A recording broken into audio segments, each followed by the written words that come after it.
Welcome everyone. Today in Advanced Bible Study we looked at the church in Pergamum, or specifically the letter to that church. And we were specifically discussing today what it means if the throne of Satan is in that city and where Satan lives.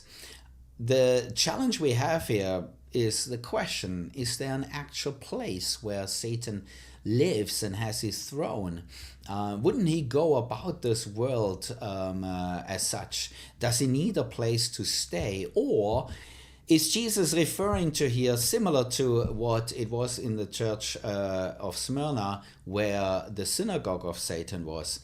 That this rather relates in a symbolic manner to a place of incredible evil.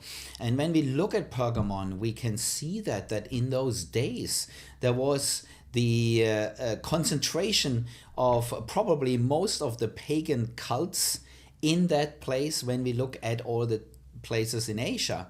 And it was also the center of the imperial cult of Rome, the Emperor of Rome.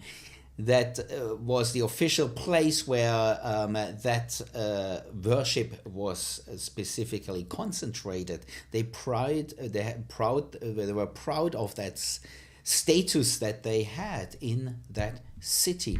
So clearly we would say it was a place of the strongest concentration of idolatry when it comes to these different gods. And that could just mean that we denote a place where Satan lives as a real place of evil.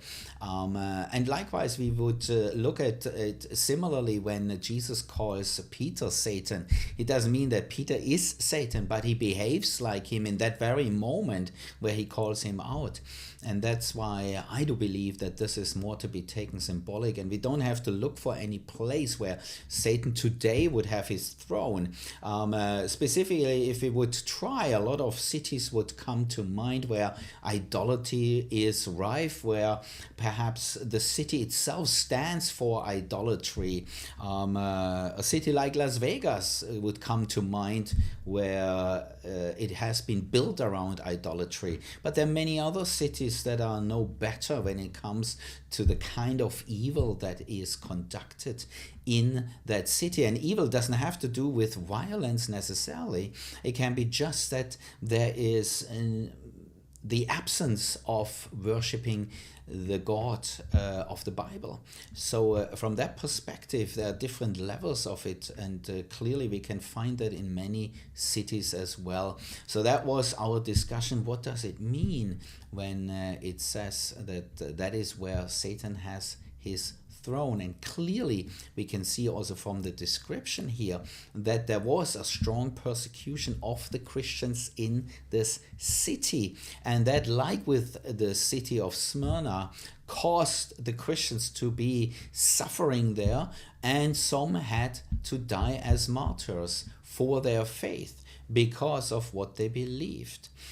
But there is much more to say about Pergamum than Jesus had to say about Smyrna. And this is what we'll look at next time. See you then. God bless you.